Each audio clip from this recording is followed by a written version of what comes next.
రేపు మనకు సంకష్టహర చతుర్థి అలానే కాకుండా శుక్రవారంతో కలిసి వస్తుందన్నమాట. కాబట్టి ఏంటంటేనండి ఇది ఒకటి తినండి. ఇలా తింటే మీ జాతకం మారిపోతుంది. అలానే కాకుండా కోట్ల వర్షం కురుస్తుందన్నమాట. ఎందుకంటే ఇది తినటం వల్ల మంచి ఫలితాలు ఉంటాయి. మనం ఏంటంటేనండి జాతకం బాలేక అనేక రకాలుగా మనం ఇబ్బంది పడిపోతూ ఉంటాం కదా! ఏం చేయాలో అర్థం కాదు జాతకంలో. అంటే చిన్న చిన్న దోషాలు, ఇబ్బందులు ఇలాంటివి ఉంటూ ఉంటాయి. కామన్‌గా ఏంటంటే అవి పోగొట్టుకోవటానికి ఇదొకటి తినండి. ఇలా శుక్రవారంతో సంకష్టహర అంటే చతుర్థి కలిసి రావటం చాలా విశేషం అన్నమాట. ఈ రోజున లక్ష్మీ గణపతిని పూజించుకున్న అలానే కాకుండా గణపతిని అంటే ఆరాధించుకున్న మనకు మంచి ఫలితాలు వస్తాయని పురాణాలే చెబుతున్నాయన్నమాట.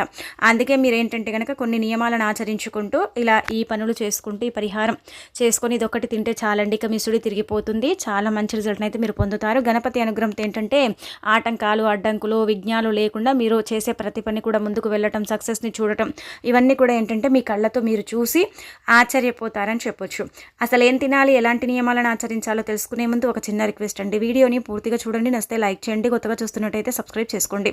నార్మల్గా ఏంటంటే కనుక శుక్రవారం కదా, శుక్రవారం అంటే లక్ష్మీదేవికి ఎంతో ఇష్టమైన రోజు. అంటే లక్ష్మీదేవికి ఎంతో ప్రీతికరమైన రోజుగా పరిగణిస్తారు. అందుకే మీరు ఏంటంటే కనుక ఉదయాన్నే లేవండి. సూర్యోదయానికి ముందే నిద్రలేస్తే చాలా మంచిదండి. అలా లేచేసిన తర్వాత ఏంటంటే ఇంటిని వాకిలి శుభ్రం చేసుకొని ఇంట్లో పసుపు నీళ్లు చల్లుకోండి. ఆ తర్వాత గుమ్మానికి పసుపు రాసి కుంకుమతో బొట్టు పెట్టి వాకిట్లో ముగ్గు పెట్టుకొని స్నానం చేసే నీటిలో ఖచ్చితంగా ఏంటంటే కనుక పసుపు అలానే కాకుండా గరికల్ని వేసుకొని స్నానం చేస్తే చాలా అద్భుతమైన ఫలితం వస్తుందన్నమాట. ఇలా స్నాన కార్యక్రమాలు చేసిన తర్వాత ఉతికిన వస్త్రాలను ధరించుకోండి. అలా ధరించిన తర్వాత పూజ గదిలో ముందుగా ఏంటంటే కనుక గణపతి పటం ఉంటుంది కదా, గణపతి పటం దగ్గర మీరు చక్కగా పటాన్ని క్లీన్ చేసుకోండి. అలా చేసేసి ఇలా ఈ తర్వాత ఏంటంటే కనుక గణపతి పటం ముందు ఒక ముగ్గును వేయండి. అంటే చిన్నదండి, గీతల ముగ్గు వేసుకోవాలి. వేసేసిన తర్వాత దానిపైన తమలపాకును పెట్టి మీరు దీప కుందులు ఉంటాయి కదా వాటిని కూడా పెట్టుకోవచ్చు, లేదంటే డైరెక్ట్గా కూడా దీపం వెలిగించవచ్చు. ఇలా వెలిగించిన తర్వాత ఏంటంటే కనుక అంటే నువ్వుల నూనెతో కానీ ఆవునేతితో కానీ వెలిగించండి. వెలిగించిన తర్వాత 6 ఒత్తుల దీపం పెట్టొచ్చు, 4 ఒత్తులది పెట్టుకోవచ్చు, 2 ఒత్తుల దీపం కూడా పెట్టుకోవచ్చు అనమాట. ఇలా దీపం వెలిగించిన తర్వాత ఆ దీపంలో ఏంటంటే కనుక లవంగాన్ని తీసుకొని వేసుకోండి. ఇలా చేయటం వల్ల ఏంటంటే కనుక మన పనుల్లో ఆటంకాలు రావండి. ఊరికే పనులు ఏంటంటే జరగవు కదా, ఆగిపోతూ ఉంటాయి. అలా జరగకుండా ఉండటానికి లవంగం అనేది చక్కగా ఉపయోగపడుతుంది. ముఖ్యంగా శుక్రవారం కాబట్టి ఈ దీపం దైవానికి అంకితం చేయబడుతుంది అనమాట. ఇలా దీపం పెట్టిన తర్వాత మీరేంటంటే కనుక గన్నేరు పువ్వులతో కానీ లేదంటే మందార పువ్వులతో కానీ గణపతిని పూజిస్తే చాలా మంచిదండి. అలా పూజించడం వల్ల ఏంటంటే త్వరగా గణపతి అనుగ్రహం కలుగుతుంది. అలానే మీరు అంటే ఇలా తెల్లటి అంటే మందార ఇలా తెల్లటి పూలు ఉంటాయి కదండి, మల్లె పూలు కావచ్చు, చామంతి పూలు ఇలాంటివి ఉంటాయి కదా, అలాంటి వాటితో గణపతిని పూజిస్తే ఆయుర ఆరోగ్యాలు ఆ గణపతి మీకు ప్రసాదిస్తాడనమాట. అలానే కాకుండా భర్త సంపాదన కూడా పెరుగుతుందని పురాణాలే చెబుతున్నాయి. కాబట్టి మీ దగ్గర ఉండే పుష్పాలతో మీరు చక్కగా అలంకరించేసుకొని పూజ చేసుకోండి. ఆ తర్వాత ఖచ్చితంగా ఏంటంటే కనుక ఈరోజు కొబ్బరికాయ అనేది కొట్టండి. అంటే కొబ్బరికాయ మీద స్వస్తిక్ గుర్తు వేసి కొబ్బరికాయ కొడితే మంచిదనమాట. మనకు పురాణాలు చెబుతున్నాయి. కాబట్టి కొబ్బరికాయ మీద స్వస్తిక్ గుర్తు వేసేసి కొబ్బరికాయని కొట్టండి. ఇలా కొట్టేటప్పుడు మన కోరిక ఏదైతే ఉంటుందో అది చెప్పుకొని కొబ్బరికాయ కొడితే మంచిదనమాట. అంటే మన కోరిక తొందరగా తీరుతుందని అర్థం. కాబట్టి ఇలా కొబ్బరికాయ కొట్టండి. స్వస్తిక్ గుర్తు అంటే కుంకుమతో కూడా వేసుకోవచ్చు, పసుపుతో కూడా వేయొచ్చు. ఏమీ లేదంటే చిటికెడు పసుపు తీసుకొని అందులో నీటిని కలిపి మనం ఇలా స్వస్తిక్ గుర్తు వేసి ఆ కొబ్బరికాయను కొట్టాలి. కొట్టేటప్పుడు బలమైన కోరిక తీరటం లేదని మనం బాధపడతాం కదా, ఆ కోరిక చెప్పుకొని కొడితే ఆ కొబ్బరికాయ మనకు ఏంటంటే సంకేతం ఇస్తుందన్నమాట, మన కోరిక తీరుతుందా లేదా అనేది. కొబ్బరికాయ కుళ్ళిపోతే దరిద్రం పోతుందండి. అలానే కాకుండా కొబ్బరికాయ సగ భాగానికి పలిగిందనుకోండి మీ కోరిక తప్పనిసరిగా తీరుతుందన్నమాట. అదే 3 భాగాలుగా పగిలిందనుకోండి కొంచెం సమయం పడుతుంది మీ కోరిక తీరటానికని అర్థం అనమాట. ఇదేంటంటే మనకు పరిహార శాస్త్రంలోనే చెప్పబడ్డ పరిహారం అండి. అలా ఏంటంటే ఇంకా కొబ్బరికాయ కొట్టిన తర్వాత మీరు ఈ విధంగా ఏంటంటే కనుక 21 గరికపోసలు కానీ లేదంటే కనుక మీరు 11 గరికల్ని కానీ అంటే తీసుకొని వాటిని శుభ్రం చేసిన తర్వాత గణపతికి సమర్పిస్తే చాలా అద్భుతమైన ఫలితం ఉంటుంది. ఇలా చేసేసిన తర్వాత మనం తినమన్నాం కదండి, ఇదొకటి తినండి. ఇలా ఈరోజు ఏంటంటే కనుక బెల్లము, ఆవు నెయ్యి, పచ్చకర్పూరం 3 కూడా ఏంటంటే కనుక అద్భుతాలను సృష్టిస్తాయండి. మానవ జీవితాన్ని మారుస్తాయి. మానవ జీవితంలో ఉండే జాతకాలు అంటే మనం ఎన్నో జాతక సమస్యల్ని అంటే ఎదుర్కొంటూ ఉంటాం. జాతకం బాగాలేకపోతే జీవితం అనేది బాగుండదు. ఇది ఒకటి గుర్తుపెట్టుకోండి. జాతకం బాగుందనుకోండి మనం పట్టిందల్లా బంగారం అవుతుంది. జాతకం బాగాలేకపోతే మనం మట్టిని పట్టినా అది మనకు మట్టిలాగే అనిపిస్తూ ఉంటుంది. కాబట్టి మీరేంటంటే కనుక మీ జాతకంలో ఉండే దోషాలు అంటే కొంతమందికి ఏంటంటే రాహుకేతు ప్రభావాలు ఉంటాయి, కొందరికి శని బాధలు ఉంటాయి, కొందరికి ఏంటంటే గ్రహాలు నీచ స్థాయిలో ఉండటం, స్థితిగతి బాగాలేకపోవటం, దైవానుగ్రహం కలగకపోవటం, ఎన్నో సమస్యల్ని మనం ఎదుర్కొంటూ ఉంటాం అనమాట. ఎన్నో బాధల్ని మనం ఏంటంటే పడుతూ ఉంటాం కదా. అలా కాకుండా మరి మీకు మంచి జరగాలన్నా, మీ జాతక దోషాలన్నీ కూడా పోవాలన్నా, మీకు అద్భుతం అంటే అద్భుతం అంటే మీరు చూడాలనుకుంటున్నారు. అందరిలాగే మేము కూడా అండి పనులు చేసుకొని ముందుకు సాగాలి, మేము కూడా లైఫ్‌లో ఎదగాలని కోరుకుంటారు కదా! అలాంటి వాళ్ళు ఏంటంటే శుక్రవారం సంకష్టహర చతుర్థి కలిసొచ్చింది కాబట్టి కుజదోషం పోవాలన్నా, రాహుకేతు దోషాలు పోవాలన్నా, గురువు యొక్క అనుగ్రహం కలగాలన్నా, శుక్రబలం పెరగాలన్నా, ఇలా దైవానుగ్రహం కలగాలన్నా, మీకంతా కూడా మంచి జరిగి మీ జీవితంలో ఉండే ఇబ్బందులన్నీ కూడా పోయి మీకు అద్భుతం చేకూరాలంటే ఖచ్చితంగా ఇది తినాలన్నమాట. ఇది చాలా ఈజీ అండి. ఏంటంటే బెల్లం దేవుడికి నివేదన అయ్యే పదార్థం. మనందరికీ తెలిసిందే కదా! బెల్లం చాలా శుద్ధి అయినదనమాట. ఆ తర్వాత పచ్చకర్పూరం దేవతలకు దేవుళ్లకు చాలా ఇష్టం కాబట్టి పచ్చకర్పూరం, బెల్లము, ఆవు నెయ్యి అండి. ఆవు నెయ్యి ఏంటంటే గనక చాలా అంటే విశిష్టతను కలిగి ఉంటుంది. ఆవు నెయ్యి చాలా అంటే శక్తివంతమైనదని చెప్పొచ్చు. ఆవు నెయ్యితో కొన్ని విధి విధానాలు ఆచరించుకున్న దైవానుగ్రహం కలుగుతుంది. అలానే కాకుండా ఇలాంటి పరిహారాలు చేసుకున్న మనకు దైవానుగ్రహం కలుగుతుందన్నమాట. ముఖ్యంగా ఏంటంటే గనక జాతకం బాలేదనుకోండి, బయటికి వెళ్ళేసి ఏంటంటే గనక మనము అంటే రత్నాలు, రాళ్ళు ధరిస్తాం. అవేంటంటే చాలా కాస్ట్ ఉంటాయి, అవి ధరించలేము, మన స్తోమతకు తగ్గట్టుగా ఉండవు కదా, లేక ఏంటంటే మనం ధరించలేం కదా. అలాంటప్పుడు ఏంటంటే ఈ పరిహారం మనకు బాగా పనిచేస్తుంది అనమాట.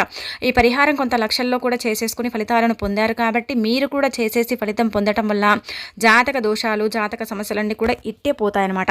అలా పోయి ఏంటంటే మీకు మంచి జరుగుతుంది. కాబట్టి చిన్న బెల్లం ముక్క మీరు ఎంతైతే తినగలుగుతారో అంత తీసుకోండి. లేదు మా ఇంటిల్లి పాది తింటామంటే కొద్దిగా ఎక్కువ తీసుకోండి, ఏం కాదనమాట. దీనికోసం మీరు ప్రత్యేకించి ఇంకొత్త బెల్లం ఏం తెచ్చుకోకండి, మీ ఇంట్లో ఉండేదే ఒక సైడ్ నుంచి తీసుకోండి. అంటే ఇప్పుడు పైనుంచి మనం వాడుకున్న కింది నుంచి కొంచెం బాగానే ఉంటుంది కదండి, అది తీసుకోండి. అలా తీసేసుకున్న తర్వాత ఆవు నేతిని తీసుకోండి.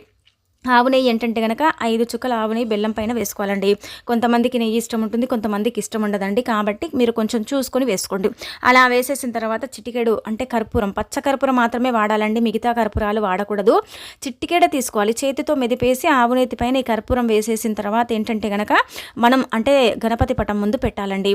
అలా పెట్టేసిన తర్వాత గట్టిగా సంకల్పం చెప్పుకోండి. జాతక దోషాలు, జాతక సమస్యలన్నీ కూడా పోయి మాకు మంచి జరగాలి, అద్భుతమైన ఫలితాలు రావాలనేసి చెప్పేసుకున్న తర్వాత ఏంటంటే కనుక కాసేపు వదిలేయండి. అంటే అది నివేదన అవ్వాలి కదండి గణపతికి.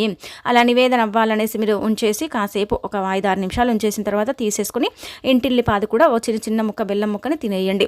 ఇలా తినటం వల్ల మీకు మంచి జరుగుతుంది, దేహం ఉక్కులా తయారవుతుంది. అలానే కాకుండా మన జీవితం, మన జాతకంలో ఉండే దోషాలన్నీ కూడా పోతాయి. మనకు దరిద్రం పట్టి పీడిస్తున్నా సరే దాని నుంచి కూడా మనం బయటపడటానికి అవకాశం అనేది ఉంటుందన్నమాట. ఇలా మనం మంచి ఫలితాన్ని చూడటానికి ఎక్కువగా ఏంటంటేనండి ఈ పరిహారం అనేది మనకు ఉపయోగపడుతుంది. కాబట్టి చేసేసి ఫలితం అనేది పొందండి.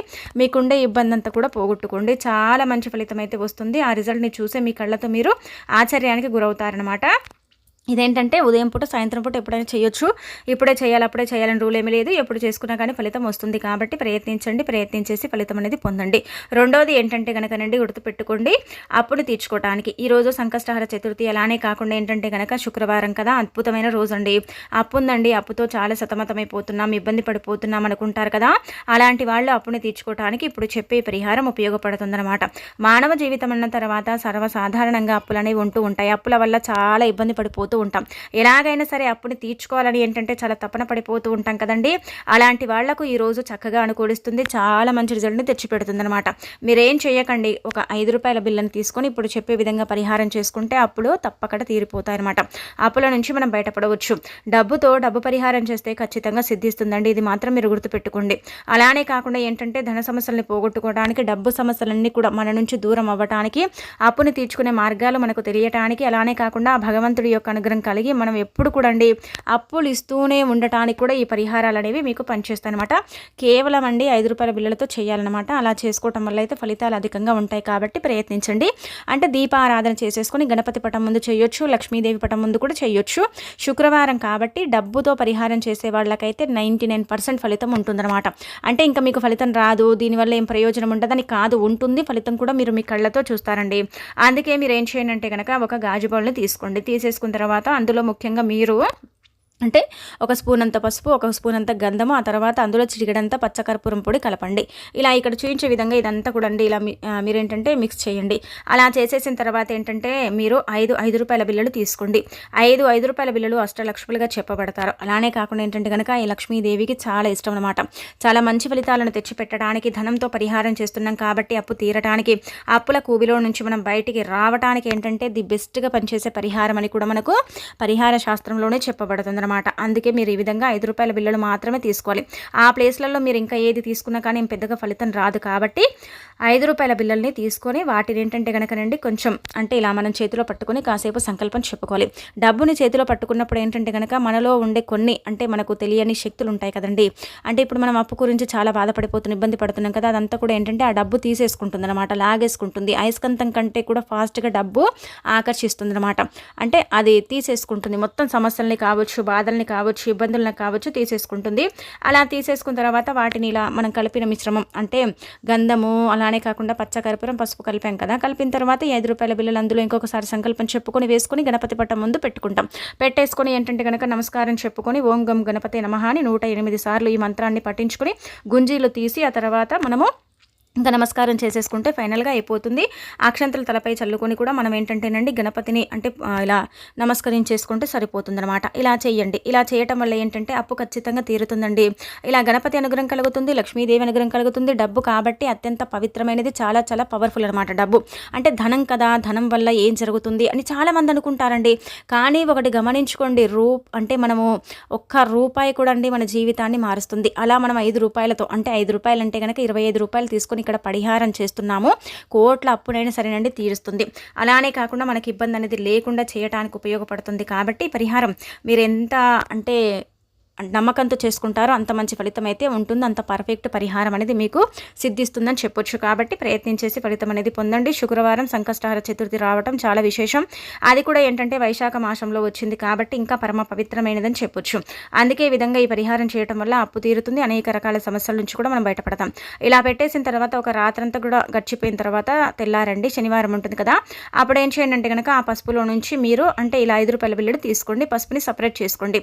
ఆ పసుపుని ఏదైనా ఒక చెట్టు మొదట్లో పోసేయండి. రూ. 5 బిళ్ళల్ని క్లీన్ చేయకూడదండి, ఒక క్లాత్ సహాయంతో తూడ్చండి. ఎందుకంటే క్లీన్ చేస్తే మనం చెప్పిన సంకల్పం అంతా కూడా పోతుందన్నమాట. నీళ్ళతో కడగకూడదు. అంటే ఇలా ఒక క్లాత్ సహాయంతో కానీ లేదంటే కనుక ఒక టిష్యూ పేపర్ సహాయంతో కానీ మీరు అదంతా కూడా పసుపు లేకుండా క్లీన్ చేసుకోండి. అలా చేసేసుకున్న తర్వాత మళ్ళీ తెల్లారిన తర్వాత శనివారం ఉంటుంది కాబట్టి మీ పూజ కార్యక్రమాలను చేసిన తర్వాత దగ్గరలో గణపతి ఆలయం ఉంటే అక్కడికి వెళ్ళేసి అక్కడ హుండీలో వేసుకోవచ్చు. లేదండి గణపతి ఆలయం అంటే కనుక ఆ డబ్బుతో మీరు ఏం చేయండి అంటే కనుకనండి ఒక అరటి పళ్ళు కానీ మామిడి పళ్ళు కానీ లేదంటే కనుక మీరు గుర్తుపెట్టుకోండి ఏదైనా సరేనండి వస్తువు కొని ఏంటంటే పిల్లలు అంటే చిన్న పిల్లలు ఉంటారు కదా, ఇప్పుడు 5 ఏళ్ల లోపు 6 ఏళ్ల లోపు పిల్లలు ఉంటారు. పిల్లలు దేవుళ్లతో సమానమని చెబుతుంటారు. మరీ చిన్న పిల్లలని ఏం కాదండి, ఇంట్లో ఏంటంటే పిల్లలు కొంచెం 5 ఏళ్ల లోపు పిల్లలు, వాళ్ళకి ఏది పాపం పుణ్యం అనేది తెలియదు కదా కదండి. కాబట్టి అలాంటి పిల్లలకు మనం ఏంటంటే ఈ డబ్బుతో ఏదైనా సరే కొనుగోలు చేసి ఒక 5 మంది పిల్లలకు మనం కనుక పెట్టినట్టయితే, మనం ఏదైనా సరే ఇచ్చినట్టయితే ఆ పిల్లలు ఏంటంటే కనుక సంతోషిస్తారు. అంటే పిల్లలకు ఏదైనా ఇస్తే అది దేవుడికి చెందుతుందని పురాణాలే చెబుతున్నాయి అనమాట. పేదవారికి ఇచ్చినది భగవంతుడికే చేరుతుంది. కాబట్టి ఆ డబ్బు కూడా మనం పరిహారం చేసాం, అది భగవంతుడికి చేరాలనే కదా. కాబట్టి ఏంటంటేనండి ఇలా మీరు ఏదైనా సరే కొని పిల్లలకు కావచ్చు పేదవారికి కావచ్చు దానం చేయండి. పిల్లలకి ఇస్తే చాలా మంచిదని పరిహార శాస్త్రంలో చెప్పబడుతుంది. లేదు మా ఇంటి దగ్గర పిల్లలంతా లేరు, మన ఇంట్లో పిల్లలకు మనం ఇచ్చుకుంటే ఏం పెద్దగా ఫలితం అయితే ఉండదు కాబట్టి బయట ఇవ్వచ్చు. లేదంటే కనుక పేదవారండి గుళ్ళ దగ్గర ఇలా ఉంటూ ఉంటారు ఏమీ లేని వాళ్ళు కూడా, అలాంటి వాళ్ళకైనా సరే ఇవ్వండి. లేదంటే పిల్లలకు 5 మంది పిల్లలకు మీకు స్తోమతకు తగ్గట్టండి ఆ రూ. 25 ఏమైతే మీరు కొనుగోలు చేయగలుగుతారో అది కొని ఇచ్చేస్తే సరిపోతుందన్నమాట.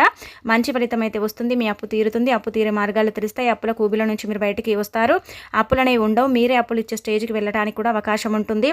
అప్పు తీరడానికి ఒక వేని మనం ఎంచుకొని అందులో వెళ్ళి మనం ఏంటంటే కనుక అప్పుని తీర్చుకుంటాం. రావాల్సిన డబ్బు ఇవ్వాల్సిన డబ్బు అలానే కాకుండా వస్తువు వాహనం అమ్మి కూడా వచ్చిన డబ్బుతో అప్పుని తీర్చుకునే మార్గం అనేది మనకు తెలుస్తుంది. కాబట్టి ప్రయత్నించండి, మంచి రిజల్ట్ అనేది ఉంటుందన్నమాట. తిరగనేది మీకు అస్సలు ఉండదు కాబట్టి చేసుకోండి.